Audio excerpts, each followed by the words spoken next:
Hi, welcome to my kitchen. I'm Karen, and I'm here to teach you a fabulous new recipe that I've just tested. It's called grilled chicken parmesan. It's not breaded or fried like the Italian restaurant versions. I think you're really going to love it. So first off, we're going to start with the chicken, and we're going to grill some chicken in this grill pan. It's a cast iron pan that's been seasoned, so nothing will stick. So first off, we'll talk about the type of chicken to use. I use the Murray's chicken. It's natural, it's consistent, it works really well. So we're going to season up the chicken, and we'll use a really good quality, the best one you have, olive oil. The best ingredients are going to make this dish taste better. This I actually bought in Napa Valley. They press their own olives, and it's really tasty and very grassy. So I'll put some olive oil, and this is something I season with a lot. It's called smoked paprika. It gives a good color. It gives some heat and flavor. Then I'll put in a little bit of garlic, just crushed garlic, and some fresh cracked pepper. Now, I crack pepper maybe twice a week in my little spice grinder, but feel free to use whatever you like. This is a few different colors, peppercorns. I think it gives a nice color. Okay, then we're going to put in some sea salt. And that's really our marinade. I'm not really into the gloppy supermarket bottles of marinades. I just kind of really don't like what's in there and the preservatives.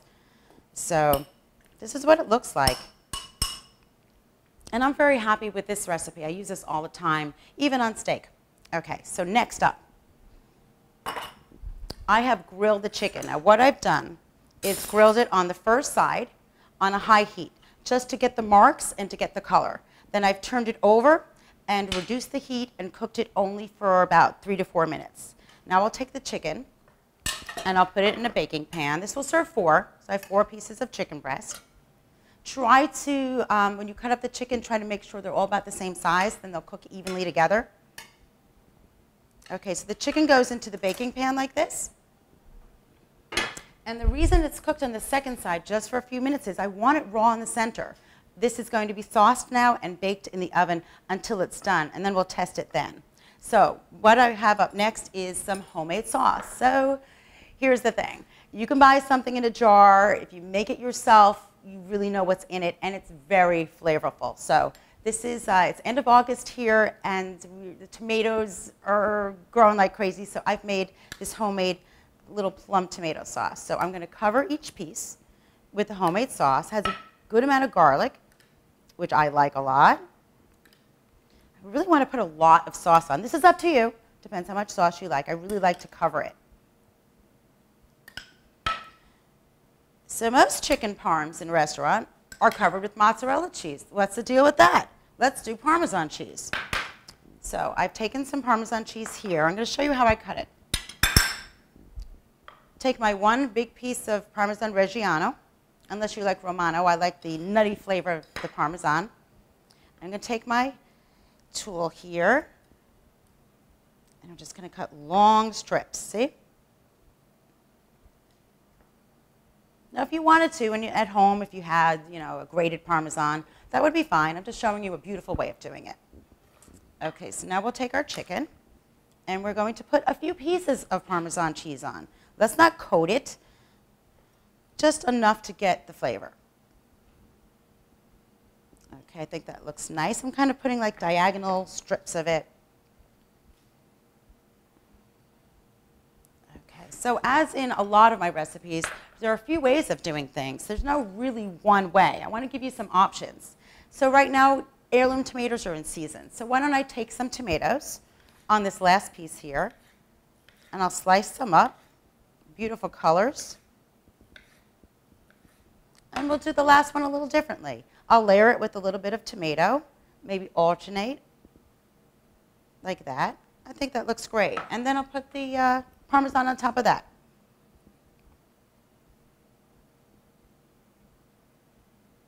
Okay, now we can talk about herbs, because it's really your choice. I'll tell you what I like, and you can do what you like. I've got from my garden some regular basil, Italian basil. I've got some purple basil, parsley, rosemary, thyme, so really whatever you're into. So I think I'm going to right now cut up some rosemary because I really like the flavor of that. I'm going to put this on top of the chicken, like that. Okay, now I'm going to put it in the oven. Now, a lot of recipes tell you to put it in the oven at 350 for 12 minutes. Well, I can't tell you exactly 12 minutes because I don't know the calibration of your oven. I don't know how thick your chicken was, but I'll tell you I want you to cook it until it's done, which will be about 10 minutes. So I'm going to put this in now, and I'll see you in a few moments. The chicken is out of the oven now, and it's cooked for 10 minutes at 350 degrees. I'm looking at it, and it's still a little juicy in the pan, which means I did not overcook it. Very happy with the way this looks.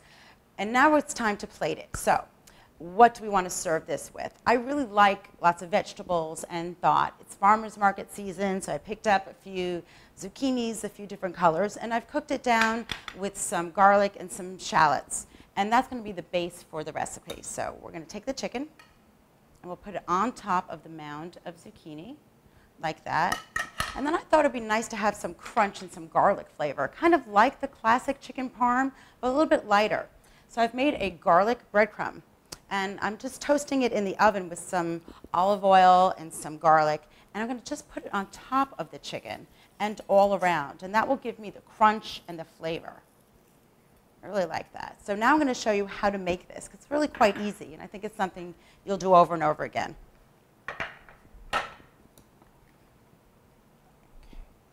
I've got my little handy chopper here and a piece of white bread. Now I like this new bread, which is called whole wheat white. So it's white bread with a little bit more fiber. Just going to cut it up in a few pieces, like that. Put it into my little chopper. Now I don't want it too fine. I want it just a little chunky. That's why I'll just pulse it.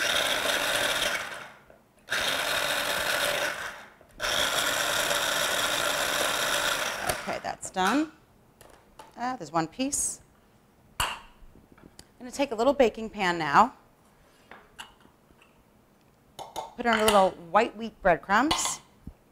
Maybe this is just one slice. That's enough for 4 portions. 2 teaspoons of olive oil. Some fresh garlic. Maybe about a teaspoon? Half a teaspoon? Teaspoon's good. And some sea salt. I'm going to mix that together. And I have my oven on. It's at 350 degrees. And this is how to make garlic breadcrumbs. That's it. Goes into the oven, but watch it. This is not time to take a phone call. This is time to watch that it doesn't burn. It goes from this color to this light brown golden color in just about 10 minutes. So now we have the dish here again, and we have our homemade sauce already. So I cooked up a little bit of pasta, thinking that you might enjoy a little bit of that with the dish. So we'll take our homemade sauce again. You can serve this pasta like this on the side. Right, that would be beautiful. Or you can take a few pieces out. Kind of just put it around the plate